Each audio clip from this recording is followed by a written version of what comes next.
Oh, hey there. How's it going? How's your day? Hey, I'm Matt Logan. I'm speaking Triumph Over Tragedy. This is not a polished, perfect podcast like me. Say that 5 times fast. This is not a polished, perfect podcast, but it is real. You're going to get me being real. You're going to get my guests being real. We're going to just really speak triumph over tragedies. I'm going to sit down every week with guests, and we're going to get real. We're going to get relevant. We're going to talk about their stories. We're going to talk about what they learned through those things and those stories. And I hope that you enjoy this. I hope it helps. Be a difference maker. Triumph over tragedy.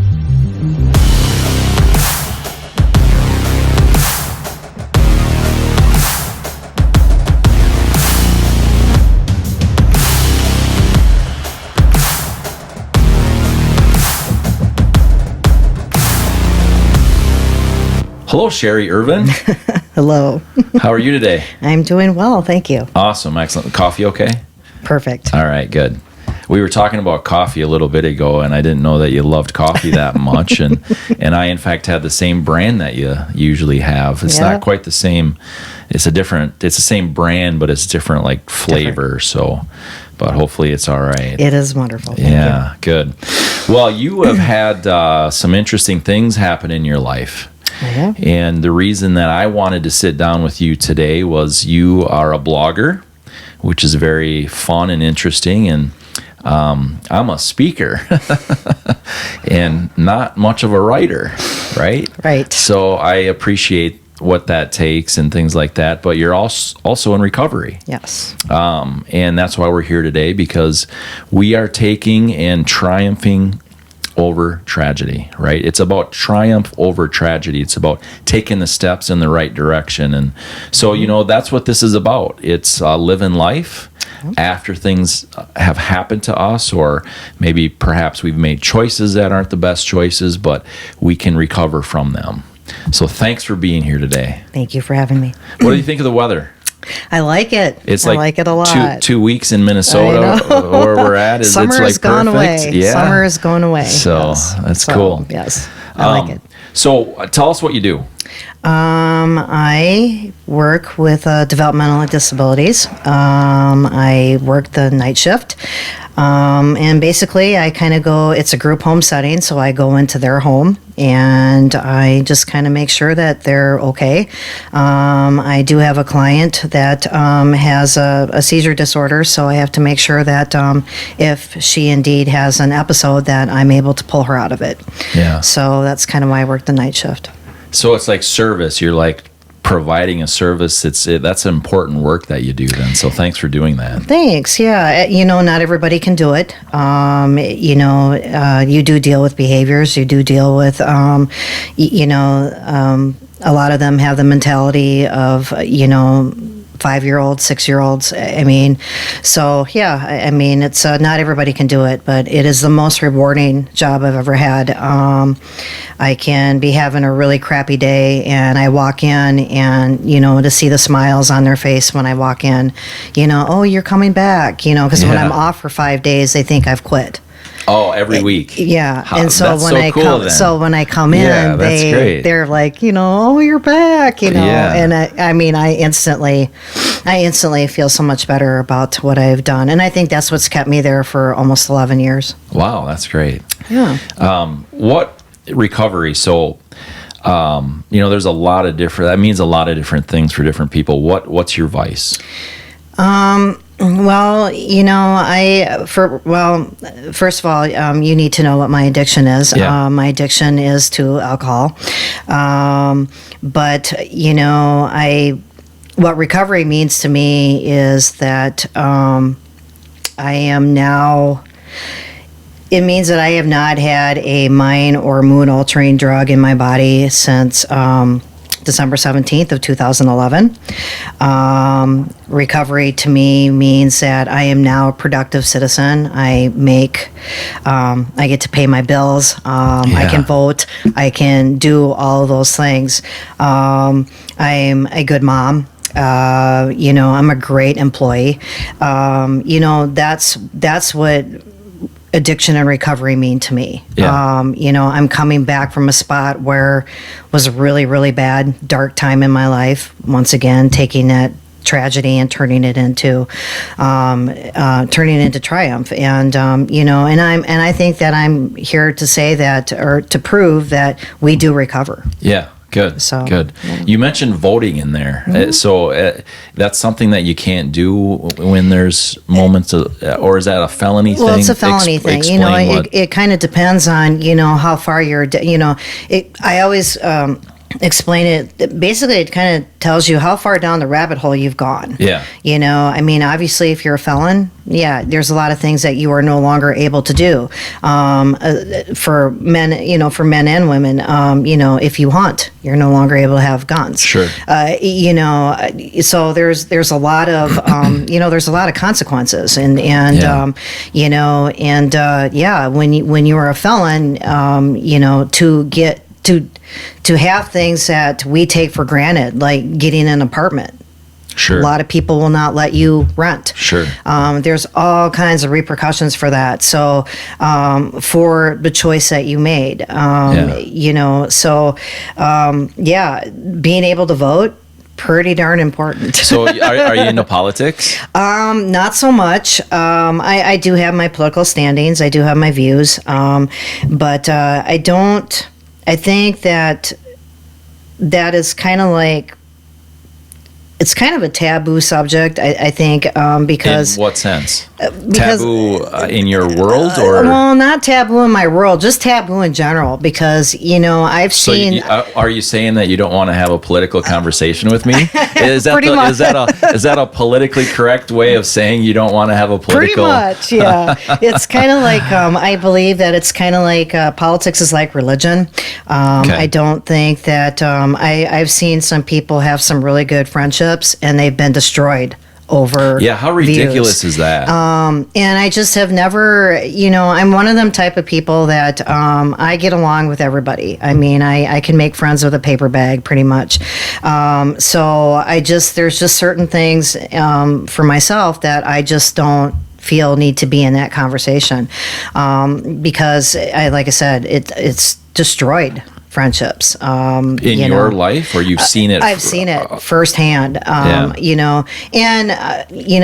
even see it in the book of face, so to speak. Even in the Facebook world, you see the people doing their political rants on Facebook, and next thing you know, it's kind of like they're bickering back and forth, and it's kind of like, why? Yeah. We are who we are. You're entitled to have your views. That's what you have, your amendment rights. For sure. But I just don't think that it has I'm not one of them type of people that's going to judge you off of your political standing or your religious aspects. I think that political issues stem from feelings, and the reality of it, it's not about feelings. I mean, politics are not about feelings. You can have a certain stance and feel that way about a certain thing, but when you start looking at the facts and things and numbers and statistics, and in my arena where I am constantly watching the different things and facts and figures that come out and stuff like that, I am always trying to figure out, okay, what does this mean? Where is that coming from? Things like that. And I guess we have to remove our feelings from those conversations. To me, there's so many other things that I could talk about versus politics. There's so many more interesting things. Yeah. I'll be honest, I don't listen. To talk about politics. I don't listen to the voting, news. Yeah. So I'm like, I don't listen to the news much. To you. I don't listen to the news much just because there's so many bad things happening. Yeah. I don't want to have to open up a newspaper and see really bad things. I mean, I just don't really have the time for it. Yeah. There's so many other things I could be talking about. Let's talk about football. Football. You are excited about football. Yes, Good for you. Tell me why. I have two sons. I have a 19-year-old that he has started his second year of college. He got there on a football athletic scholarship. Nice. So his first year he had to redshirt due to collegiate standings. They have to redshirt one of their years. So they decided to redshirt him his first year. Yeah. So now he gets to play. So he will be one of the starters That's for the fun. Minot State University Beavers. All right, go Beavers. Yeah. Huh? And then my youngest child is, he's my 17-year-old. He's in his senior year of high school now, and he is one of the starters on varsity, and he will be a two-way player. So he will be playing offense and defense. He is also well on his way to possibly getting signed. Last year he was all conference. So so I have two football boys. Nice. And he plays for Male High School. Yeah, So, that's cool. In my understanding is you love going to the games and seeing them play. Going tonight. You're right. That's cool. Good for you. That's fun. What do you love to do? I mean, so many people think that when bad things happen that afterwards you just don't have a life. You can't have any fun anymore. You can't enjoy things. You just enjoy different things. I just did a Facebook video on this very subject. I was watching a Facebook post about addiction, and what this girl said really resonated with me. That the misconception is out there that if you're not in the halls of AA, then you don't go to a lot of meetings, you must have relapsed. I see. And don't get me wrong, AA is all about going to meetings. It's all about following the program. However, I have almost 8 years of sobriety in, so I don't go to as many meetings. Does that make me any less of a member of AA? Absolutely not. Does it make me any less vigilant of my sobriety? Absolutely not. Yeah. I need to work the program. I do have a higher power. I think that you have to have the program, to have this program, you end up having a higher power. Yeah. I think you have to make those amends when you screw up. You have to follow it, but I don't think that you need to go to 1,000,001 meetings to prove that. Yeah. I also am one of those. I kind of there's a twofold thing on that. In AA, they're all about anonymity. I am not. I tend Why to is go. that your stance? Because I think there's such a stigma on addiction. And it's. And there shouldn't be. Yeah. And I'm not saying that I don't respect people that are in AA. If they want their anonymity, that's fine. Absolutely. I'm saying on my personal standpoint that, I am out and loud and proud with it. I am an example that recovery does work. Yeah. And I think that we do such a misjustice on it by keeping it in the dark. Alcoholism and drug addiction, they know no social boundaries. Right. You can be, richer than hell, or you can be, in the depths of of the dregs of society. It doesn't discriminate on who it's going to get. Sure. And I think that there's such a stigma about that. Another misconception, you're right. People think that we don't have fun. Absolutely. I have more fun than I can handle. Yeah. I don't need to have a drink to do that. Yeah. Now, being completely honest with you, do I, when I think back to some of those days, absolutely, I had some good times partying. And if I could drink, Socially. I would be drinking. Absolutely. Yeah. I mean, it's But for you, it was more than that. Well, for me it was. I didn't start out that way. I started out socially drinking as well.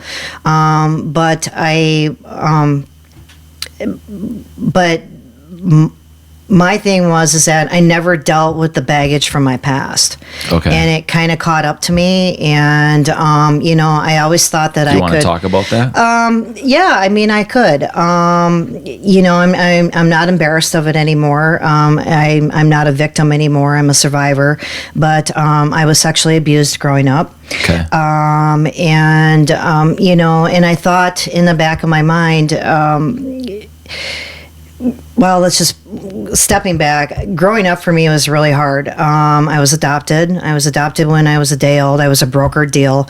My parents didn't know what I was going to be, whether I was going to be a girl or a boy. They were going to take whatever. Sure. I was Your born. adoptive parents. My adopted parents. I was born in Juarez, Mexico.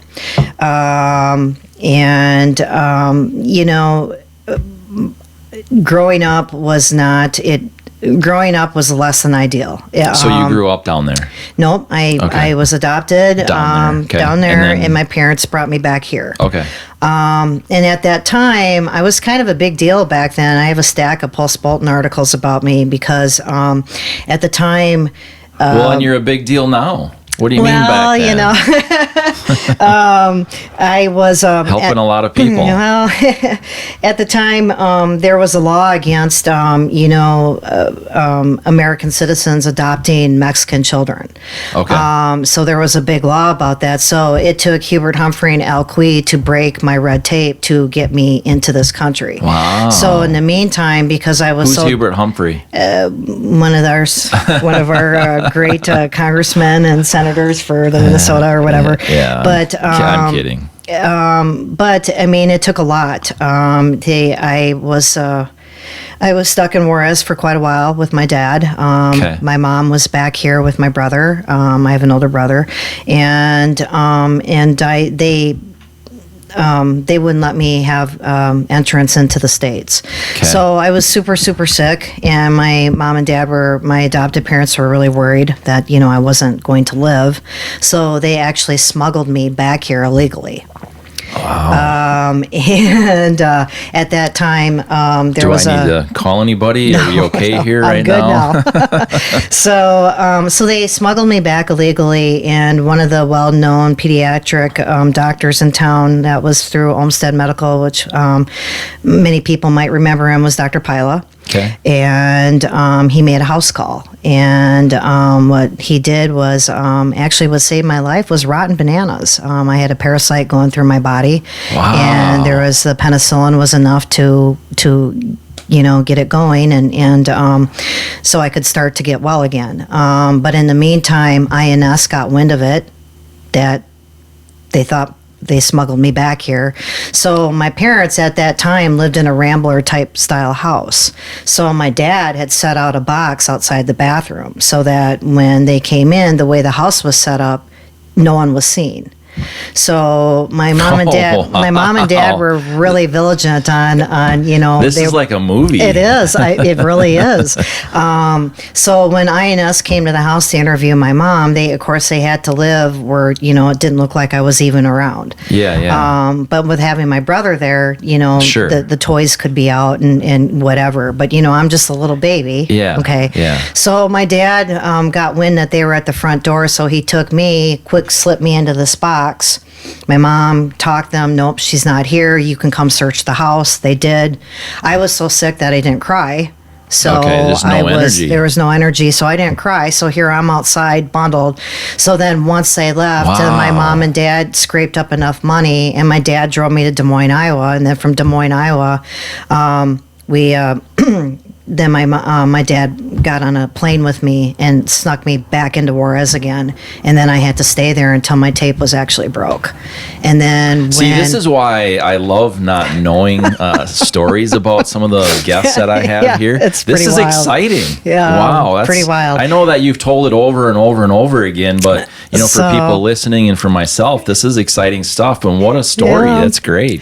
So when I was 5 years old, I had to go up to the Twin Cities into the federal court, and I officially had to be sworn in as a citizen. And at 5 years old, pretty intimidating. There were a lot of people, and I got sworn in with the daughter of another prominent family that lived in town here too, and so we were both together. And this restaurant's no longer here anymore, but it was Golden George's. Okay. And I got sworn in with their daughter, and I got my. Are you still in contact? No, actually, no. Obviously, no, remember no, that. Quite I remember. clearly. Yeah, I remember it because I remember whining because I was so hungry, and I was like, I need a cookie or something. So I remember that, but I remember all the judges, and I remember all the people that I had to stand up in front, and I had to raise my hand like everybody else. Yeah. And put my hand on the Bible, and so I do remember those times. Yeah, it's remarkable. But yeah, but there again, but then life really got bad. I truly believe that my mom, the only reason my mom adopted me was that she could never carry a child full term. She would miscarry. Okay. But my mom was also one of them type of people that it was all about what the Jones thought. If you had the big white house with the white picket fence and the 2.2 kid and the dog in the front yard, it was all about that. The status, My dad was an IBMer, staff engineer at IBM. Sure. My mom had her own business. Okay. So it was all about, oh, look at me, I look good. Yeah. Here I've adopted this Mexican child. Look at me. So I'm doing these good things. Sure, when okay. in actuality, it was a living hell. My abuse did not take a break even on holidays. Okay. The emotional abuse, the physical abuse.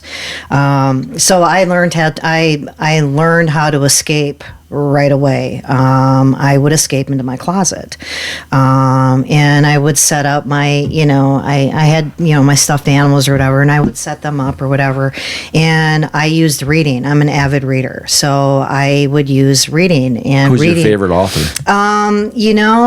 Or favorite book?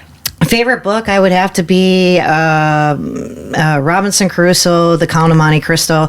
The Count of Monte Cristo has a double-edged meaning for me because at that time it was about revenge. If I could do revenge. So when you were reading that, that like you were there. I was there. So, and I could escape into a different world, I could be Moby Dick. Yeah. I could be, I could be Robinson Crusoe. I could go anywhere and escape the life that I was living. And then it was that, so I would read in my closet. I would disappear because I was safe. Sure. I was safe.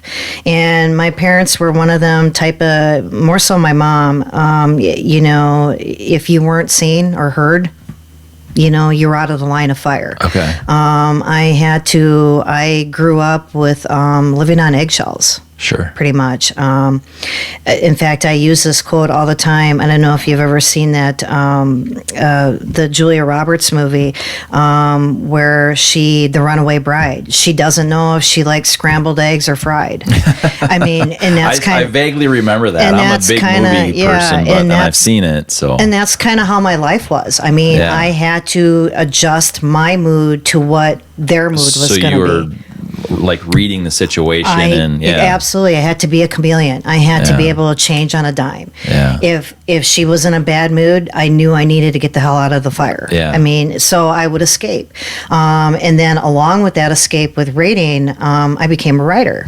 And I would write my own little stories, and I still have that love of writing even today. Yeah. But it was a huge tool for me. Yeah. And how long did that go on? It went on for most of my life. Until until like the 18s, I was 18, 19 years old. I was still, pretty much, yeah.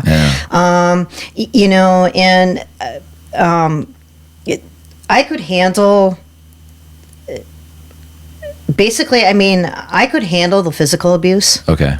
The physical abuse, I kind of got used to that because I knew it would be over quickly. Okay. And the body knows how to heal. Mm-hmm. The mental abuse, the mental.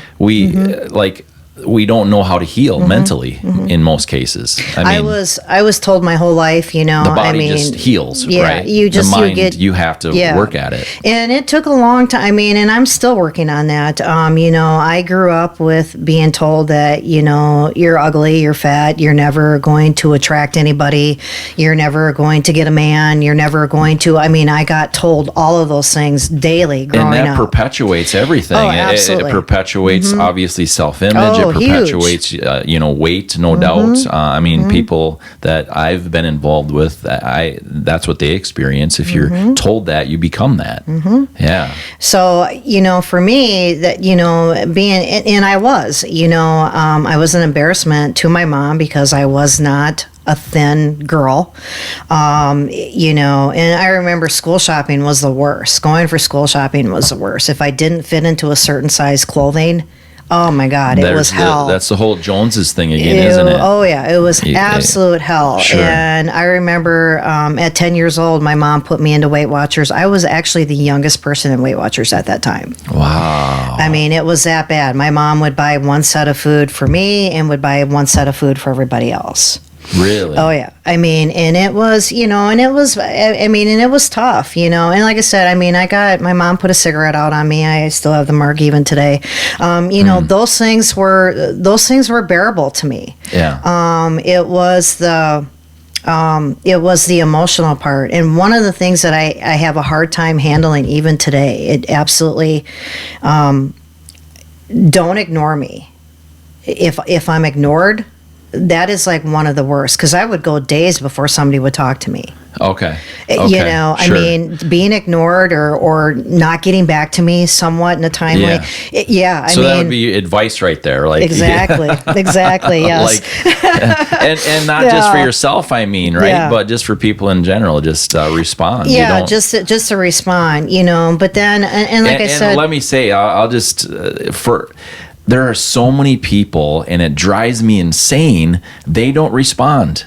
Like, a compliment, there's no response, or you hold the door for somebody, no response, or you make room for them in traffic, not a wave or a flashing of the lights or whatever. There's just no response, and that's a good lesson right there. Yeah. Got to respond in some way. Respond. If I let you in traffic, flip me off or something. Just let me know that you know. I mean, come on. Well, it's huge. So it drives me crazy. So I'm with you. It's common courtesy. I mean, it's huge. And I'm kind of old school that way, I will be completely frank. I am not a feminist. I want the door held open for me. If there's a piece of chocolate on the plate, I want it to be offered to me first before you. I will admit that I am old school that way.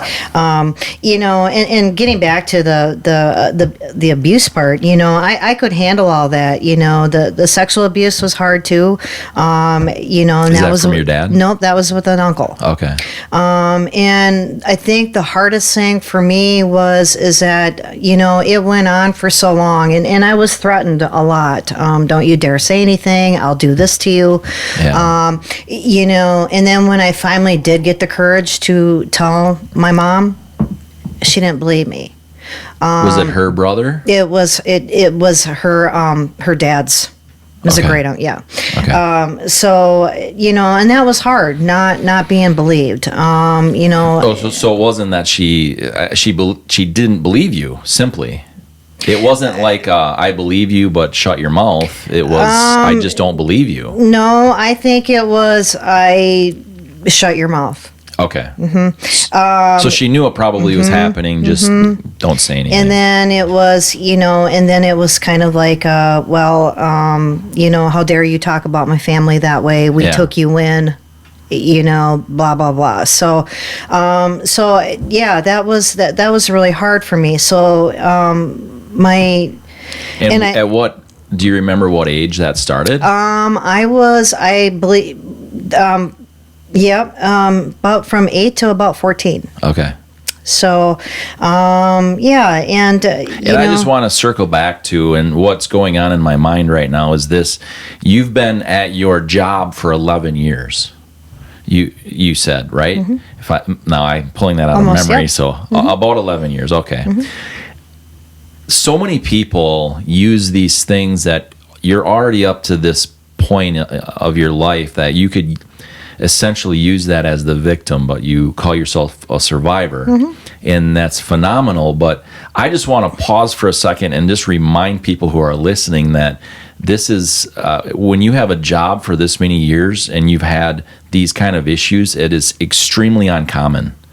I mean, most people that go through the types of things that you're describing, they don't get close with people, including, their employer, things like that, and they just keep moving on. So that is a giant leap forward, in my opinion, and really in things I've read and studied. Well, I was one of the luckier ones, after I had, after all that had happened to me, I chose to, kind of put it. It did me no favors, but I chose to put it in a compartment. And if it was out of sight. What do you mean by did you no favors? Describe that to me. It ended up doing a boomerang. I thought that I could forget it.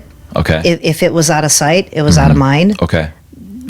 Sure. I'm going to be this person. I'm going to mold my... So a broken arm and you don't put it in a cast. You ignore so it. I'm gonna work at being this perfect woman. Sure. Doesn't exist. Nope, they don't. And I found that out really quick. But, the goal was there. So I, unfortunately, I ended up... And I don't mean just women. No, it's the same. There's no perfect people. So I was like, nope, I'm going to be everything that everybody told me I wasn't going to be. So I ended up getting an eating disorder in my quest to become thin. I was heavy. Okay. I was heavy. So a friend of mine told me that, she's like, yeah, she goes, this is what I do to get thin. And at first I was like, oh my God, that is so gross. But then what did she do? Well, she was a bulimic. Okay. So I'm like, really? And I kind of admired her. She was thin. She was getting all these guys and, yada, yada, yada. And I was like, oh, I really want to be thin, So at first it was gross. No one goes into this, Yeah, right. But right, it's like, sign me up, right? Sign me up, let me do the whole puking thing, Yep, I'm on board with that. I'm one of those people that I'll do whatever I can to not puke. Exactly. Even when it feels like you should. Yeah. I'm like, no. So, but, the first time I did it, it was like, oh my God. But then I stepped on the scale and it was like, oh, that's my ticket. Right there. I see. And I did that for the longest time, and I got to be like 90 pounds. But then it got to be so much work that instead of being bulimic, I turned the opposite way. I turned to not eating. Okay. Because it was just too hard. Yeah. I had a half a Gregg reflex. I got tiny, it got too hard to mark all my food, and anybody that knows the whole trait of a, eating disorder, and I did, of course, I had all the classic hallmarks, being sexually abused, being physically, it just seemed to be destiny. I was going to go this route. Yeah. And when you say that, I hear go that route, so many people just frankly don't survive. They don't live. In the meantime, in the full-fledged of doing partaking of my eating disorder and the habits that I was doing, in the meantime, I was going to college full-time, and I was taking care of my mother, who was dying of pancreatic cancer. Okay. And I got to tell you, that was one of the hardest things I have ever had to do is take care of somebody that has been your greatest perpetrator.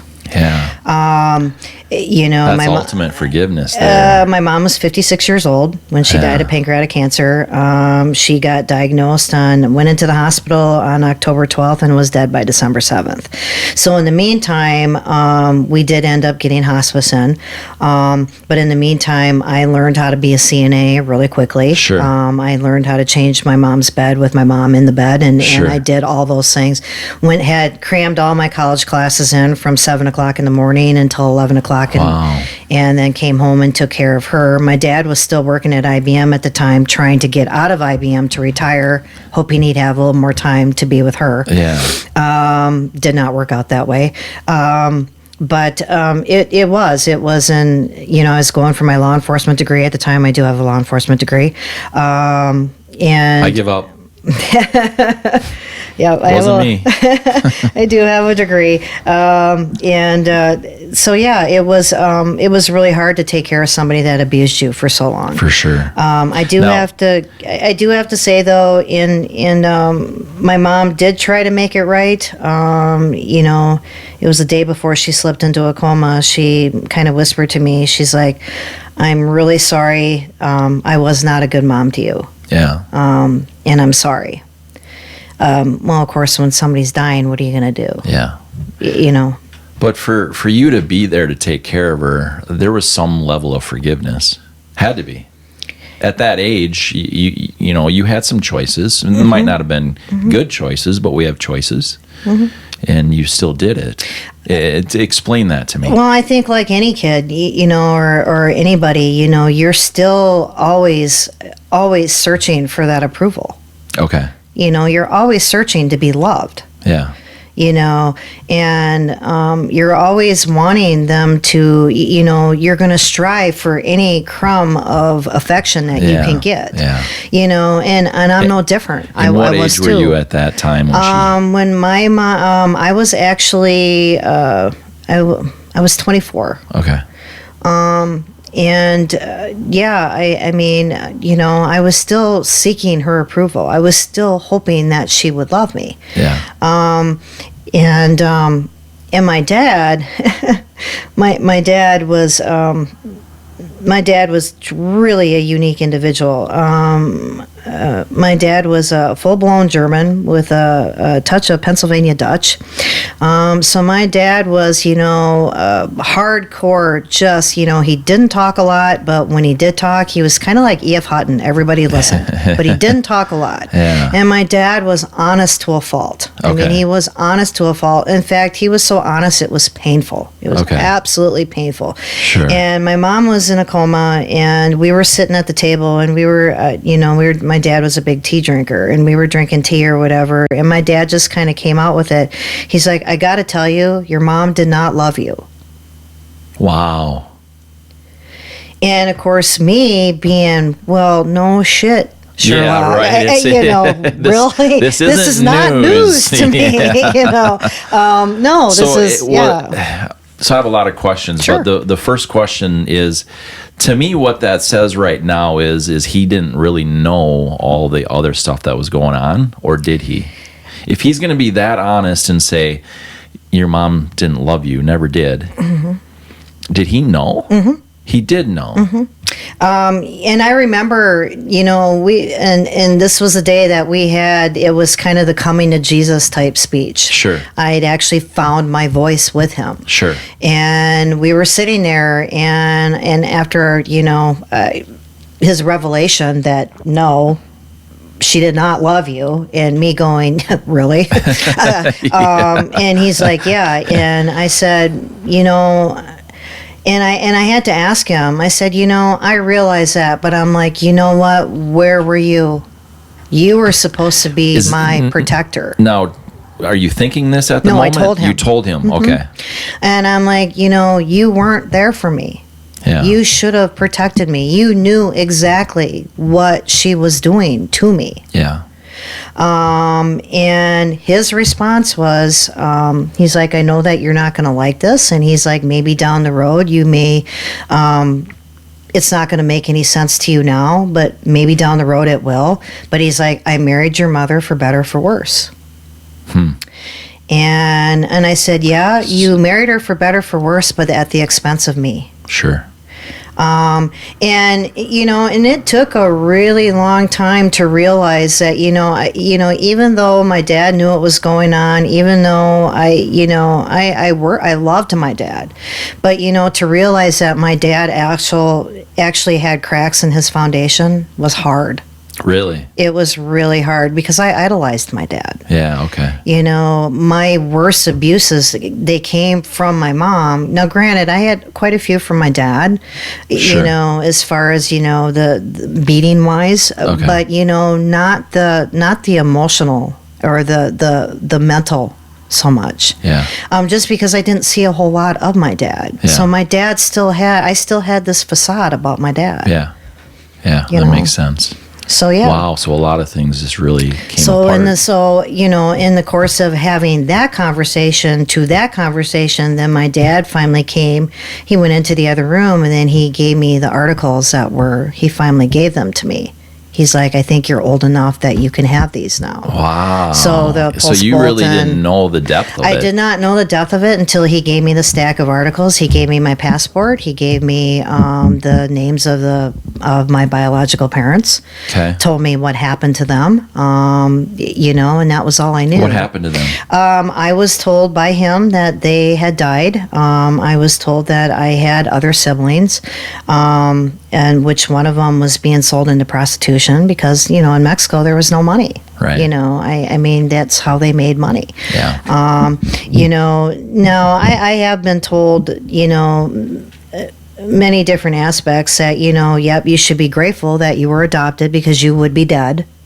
And I get that, but a part of me is kind of like, at the same time, for the way I grew up, yeah, I'm happy for life. Don't get me wrong. Yeah, and you have 2 boys. But the life that I lead, the life that I led, no, it was horrible. Yeah. I wanted to, I wanted to die. I wanted to commit suicide many times. Yeah.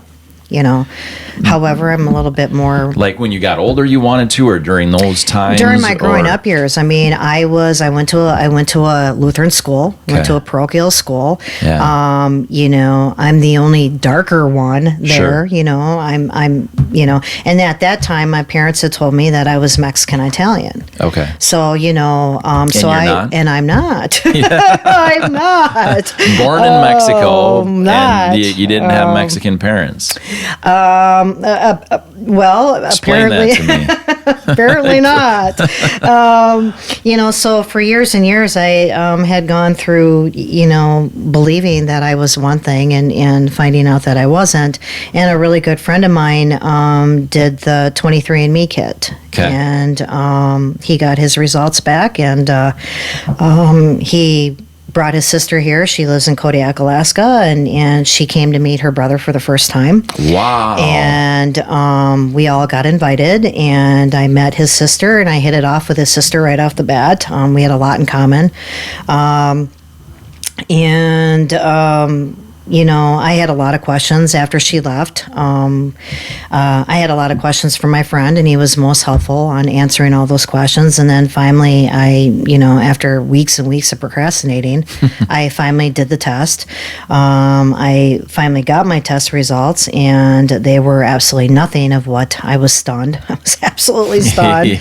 I am actually almost half Native American, and I'm Spaniard and Portuguese. I have a little bit of Inuit in me. Spaniard would make sense. Yep, I mean, Spaniard. because obviously, Mexico and Spain. Yep. So I have that. I have the Spaniard, the Portuguese. I have a little bit of Inuit in me, because my DNA goes back over 30,000 years. Mm-hmm. So when they were traveling, they went through the Bering Strait, which is now the Alaska and whatever. Wow, very cool. And then I found out that I also, with being Native American, I think I've nailed my tribe down to where I'm Apache. Okay. I do have a little bit of Mediterranean Greek in me. I do have a thin line of Italian in me. I also have Arabian. Kind of a hodgepodge of a lot of different fun, huh? A lot of different heritages. So Yeah. when I first found out, no, it was not fun. No? I was not excited about it at all. Why? I really wanted to be Italian. See, there's the truth. Yeah, I You wanted to be really Italian. wanted to I love be it. more. There's the truth. Yeah, I really wanted to be more Italian. Yeah, no, I guess that makes sense, but what's the accuracy on those things? Well, and let's not talk about that brand specifically, but in general, obviously, it sounds like you've done some research. Mm-hmm. There are a lot of kits out there. In your non-professional opinion, the accuracy of them. You were obviously concerned about it. I mean, and yes, there are a lot of kits out there.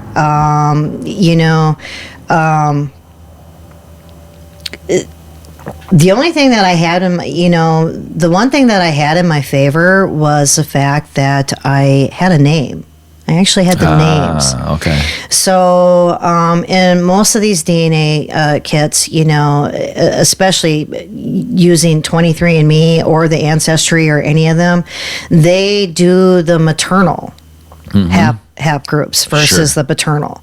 So, henceforth, that's why it's 23andMe, not 24. You know what I mean? Yeah. So, because I had the name, I was like, okay, I'll really see just how valid this test was. Yeah. And I was actually really shocked because when it goes through when it goes through your stuff, for me, it came up that I had 1,211 possible DNA matches. And then it goes according to your ranking: second cousins, third cousins, fourth cousins, gosh. and it goes.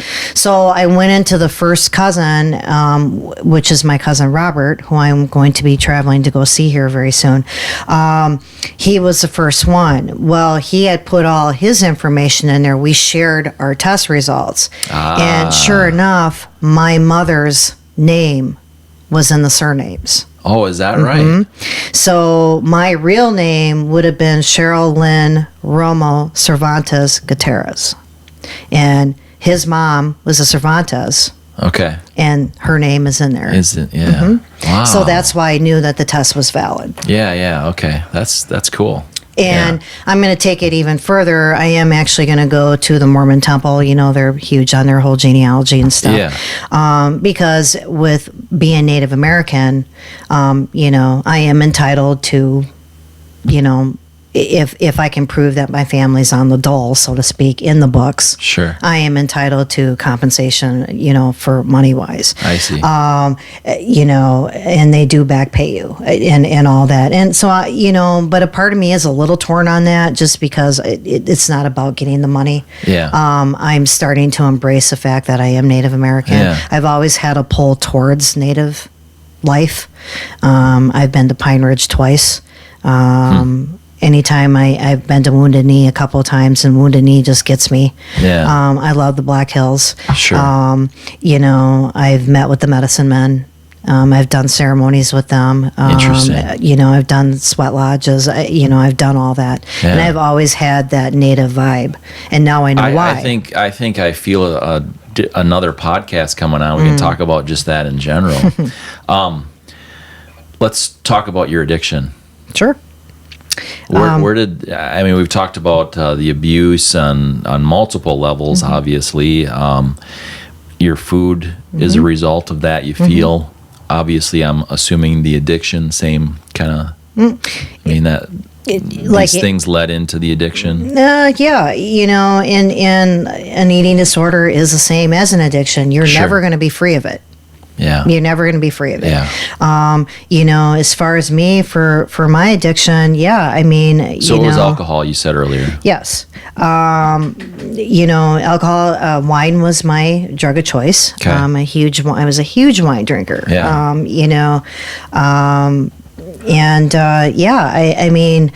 But what people don't understand is that, it's when you first have it, that feeling of euphoria that comes over you, it's kind of like you turn into this person that you never thought you would be. You're uninhibited. Yeah. You can say anything. You're unconquerable. If you're a shy person, it brings you kind of out of your, whatever. I started out being really shy, and then, and then it brings out this person that you don't even recognize. Yeah. But I liked her. Yeah. I liked her. So, and that's kind of where it hooks you. Yeah. So I started out recreational drinking. Yeah. You go to a party, cool party, let's drink, and whatever. Go to the bars, close the bars down, whatever. Yeah. The whole men scene, the whole, And what age did that turn from social or recreation or whatever you want to label it? Where did that turn? At what point did that turn in your life? Actually, it got really bad for me. I was always a social drinker, but then actually almost 8 years ago is when it got really, I never really drank, but there was kind of there was a catalyst of what started me back down that path hardcore. My oldest son had went to Boy Scout camp. Okay. He was in camp at that time, and it was Lewis and Clark camp, and they had buddies. They had to go as buddies to go to the showers and all that kind of thing. You had an older scout with a younger scout. Okay. Well, I guess apparently there was a bunch of kids that were trying to take nude videos of this little boy. Whoa. And my Adam protected him. Sure. And a lot of these kids tried to beat Adam up. Well, anybody that's seen my son, he's a big boy. Not going to happen. And that's not going to happen. So, but this little kid was like really, really tiny, and he was crying. So Adam picked him up and carried him back up to where the counselors were and said, "This is happening." Yeah. So the counselor or the scoutmasters did the right thing. They called the other kids because these kids were going to make it viral. So they called the parents, and these kids were they were kicked out of whatever. You need to come pick up your son. Yeah. The problem is that they never called us. So I'm up in the cities with a friend of mine, and I get a phone call, and I'm like, you need to talk to Adam. And I'm like, why? And a bunch of people kind of came swarming, and he was, they're like, oh God, he's such a great kid. You should be proud of him, blah, blah, blah. And I'm like, for what? Yeah. For what? Yeah. I'm thinking, God, what'd he do? And they're like, and they explained the situation, and I instantly got pissed. Okay. And I'm like, you called all these other kids' parents, but you did not think to call me? Yeah. I'm his mom. Yeah. Well, he said he could handle it. I said, my kid's 14. Yeah. What do you mean he can handle it? Yeah. And what made it even worse is that they took it as a Porky's joke gone bad. And that brought back all of my... Right. Everything came flooded back. I thought I had it put away. Yeah. And it brought it all back, and I just started drinking hardcore. It affected Adam huge. Adam dropped out of Scouts. He would never used to lock the door all the time. Wouldn't shower for a while.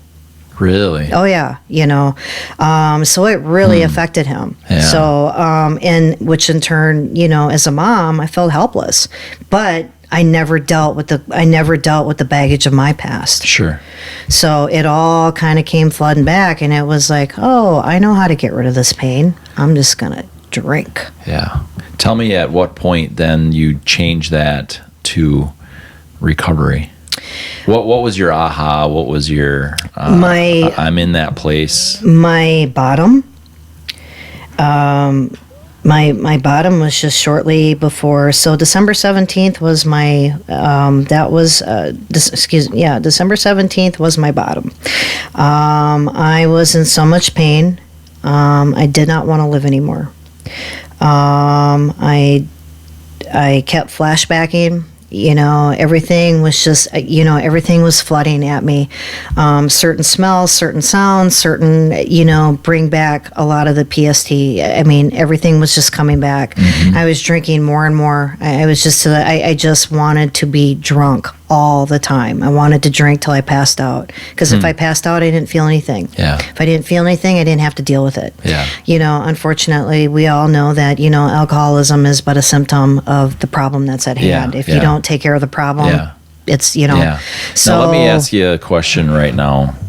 And this question stems from I've had people in my life, and there's one guy in particular that he used to work for me many, many years ago, and he kind of helped me realize how, and it's my opinion, and I haven't had anybody change that opinion yet, and this is based off of what he was telling me about.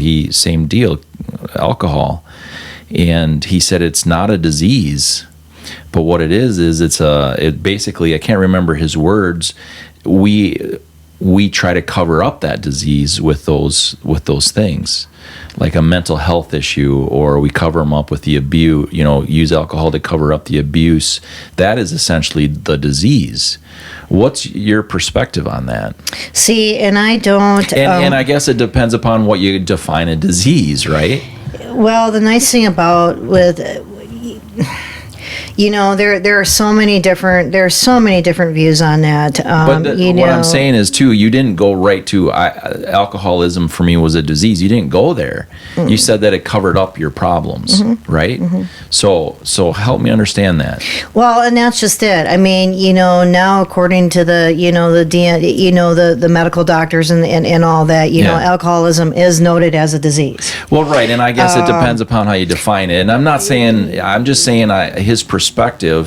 A disease to me is something beyond your control, mm-hmm. and what's beyond your control would be like the things that happen to you. But if you are predisposed to it, there is a there's research that is out now. Yes, there is. Where I like ice cream. You have a predisposition to it, like sweets, and mm-hmm. I have to stop myself from just mm-hmm. eating. Yep. Right, because sweets to me is like that. I love it. It makes me feel really, really good. Well, yeah, because the neurons in your brain center, your pleasure center. So I understand that. Yeah. So I understand that relationship you're talking about. My thing is that I agree with your friend. I mean, because I chose to. Well, let's just put it this way. The difference between somebody having cancer and somebody having alcoholism. Yeah. The person that has cancer, they're going to get the casseroles. Okay, somebody's going to come knocking on your door. Sure. Here's your casserole. Somebody that has alcoholism, kind of like, okay, yeah, you got what you deserve. You know what I mean? There's not a lot of empathy out there. Sure. It's bad enough that there's a stigma out there. Yeah. But then there's not enough. There's not a. Now, granted, we there again, like you're saying, we chose to. No one forced us to drink. Yeah, and I guess I understand the covering up, and it helps you feel better. I get that. I mean, I drink socially, and yeah, you have a couple more than mm-hmm. usual, and yeah, you start to feel a little mm-hmm. bit differently. I totally agree with that and get that. So, casserole. In the past 7 years, I've dedicated really my life to helping people mm-hmm. to spin out of the place they're at. Yep. And that means not good places. I'm not trying to get people to spin out of control. I'm trying to get them to spin out of that horrible catch-22 mm-hmm. that they're in, including people with alcohol. Yeah. The person with cancer, mm-hmm. in my experience, seeks help, right? The person with alcoholism, they are really resistant to that help. Mm-hmm. Now, what I want to ask you is this. When we see that, what do we do? What do I do? When I see that person that is not seeking help, not only they're not seeking it, they refuse it, what do? There's nothing you can do. I mean... So do we bring them a casserole is my point. Well, and when you say that, I don't mean it in disrespect to your point I at all. Mm-hmm. What I'm saying is how do we get people to bring that casserole and help? Well, first of all, it's really hard because if you have not found your bottom yet, I can talk somebody till they're blue in the face. Sure. Because you've experienced bottom. And I always tell when I sponsor people or when I have sponsees or whatever, how bad do you want your recovery? Sure. I can't spoon feed it to you. So there's not a silver bullet. There's not a silver, it's kind of like, are you done with this life? Yeah. Are you done with it? Have you had enough? Yeah. Some people, as we say, have to go out and re-experiment. Sure. Recovery, you mean. Yeah. Once in a while, you'll have those relapsers. You will, where they have to go back out and experiment. We're happy as hell when they come back. We don't shoot our wounded. They're always welcome back in. Yeah. But there again, it has to come from that person. I knew for my fact that I had had enough. I tried to kill myself. I knocked down a whole bunch of wine. I lied to myself on a railroad track, stayed there. And in the meantime, I don't know, call it Providence. I had a flash in front of me, and I saw my 2 kids. Yeah. And I saw what the headlines were going to be. Yeah. Mom couldn't cut it, so left 2 kids. Yeah. They didn't deserve that. Right. So in that moment I had a brief moment of clarity because I knocked down a lot of liquor. Yeah. In that moment of clarity, I was able to call a towing, knowing full well that they would call law enforcement. Because I'm a law enforcement major. I know it was going to happen. Sure. I knew it was going to happen to me. That was my cry for help. Yeah. And then it was kind of like, but once I got into treatment, I'm responsible for my treat. Yeah, you made the choice there. I made a choice. I'm responsible for my recovery. Yeah. I'm responsible for it. And it would be like a cancer patient saying, yeah, I have cancer. I'm not going to go to the hospital. And that's their right. I get that. Yeah. But I think it's, because drug abuse and it is recognized as a disease, but it's not recognized as I don't mean that the medical field shouldn't help and that insurance shouldn't help or anything like that. I don't mean it in that sense. I just mean, his point was, and I agree with it, is that, alcohol in most cases or any kind of drug covers something else up. I mean, that's where the disease is at. In order to get the cancer, you got to find out where it's at. Alcohol is but a symptom. I mean, right. Yeah. It's a really good way of saying it. Mm-hmm. Yeah. Mm-hmm. So we want to triumph over tragedy for someone today. What would be, there's no silver bullet, as we just mentioned. What would you suggest? Someone, you said, and you have to reach bottom. Do we help people reach bottom? And I don't mean that go buy liquor. I don't mean it that way. You know what I'm saying? Mm-hmm. But how do we help somebody get to a point of being willing and ready and wanting that help? To me personally, the only thing that you can do is that you can be there. You can be there for support, but even then, there's only so much you can give. It's got to come from right, absolutely. It has to come from that person. If they're still active in their addiction, like I said, you can talk till you're blue in the face and do the kumbayas and I love you and but until they're ready, it's not going to happen. Yeah. The only thing that I tell people is that, if you relapse or when you're ready for this, somebody like me will be there. Yeah. You're kind of always, what you're saying is just always be watching and willing. Mm-hmm. Yeah. That's what it's about. From a distance. Yeah, it's what it's about. You do unto others how you want done to yourself. I mean, it's the golden rule. Yeah. Some unfortunately, many people do not make it out of addiction. Yeah. But there's a good majority of us that have, and it takes it's not a when you're in the halls of Bill W. and all that and AA, it's not an I program. It's a we program. Sure. It takes a lot of people. You have your sponsors, you have your grand sponsors, you have the fellowship of the group. Yeah. I remember when I first went into AA, it's suggested you do 90 and 90. And I'll tell you what, I did 90 and 90. I went to 90 meetings, because I knew for at least that hour I was safe. Yeah. Yeah. I was able to talk to my sponsors. The biggest thing for an alcoholic or anybody, we have our pride. We are prideful people, which is not a good thing. Yeah. The hardest thing to do is to pick up the phone and reach out to somebody. Yeah. And so that would be your advice to someone with addiction? Pick up the phone, reach out?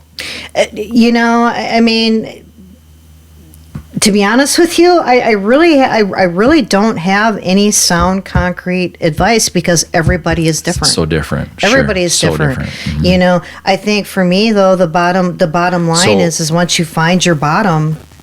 So figure out yourself is what maybe the advice would be. Possibly. That person, figure yourself out. Good. You know, like I said, I have almost 8 years of addiction, and each year has been different. Each year brings out a certain set of problems. Sure. You know, that first year, you know, you're kind of like getting to know everybody. You've kind of got the rose tinted glasses on. You've got AA is all love and power and all that. But at the same time, you know, AA can be really hard. Yeah. You know, because during that hour that you're in the walls, yep, I'm doing great. But it's the other 23 that it's like, oh my God, I really could Jones for a drink right now. Yeah. Oh my God. Yeah. You know, how am I going to get through this? Yeah. And I was very lucky in my recovery that, you know, I had people talk me off the ledge. Sure. Good. Sherry Irvin, thanks for being here today. Thanks for taking your armor off and being transparent and all those different things. I really hope that this helps one person today. That's the goal. If it did and does help that one person, I ask that one person to then spin this over to somebody else. Help them just spin out of their terrible environment. Yeah, you know, I think it's all about, you know, you don't need to be a victim. Survival is key. Yeah, and we're all victims of something, but we're also all perpetrators of something. Mm-hmm. And I think that's where the victim mentality has to stop, right? Mm-hmm. Because we've all done something to somebody else to make them a victim. And therefore we, in my opinion, don't have a right to be a victim continually, right? You know, bad shit happens to a lot of people. It's a part of life. It's not going to change anytime soon, but it's how well you rise above it. It's right. Yeah. Thanks, Sherry. You're welcome.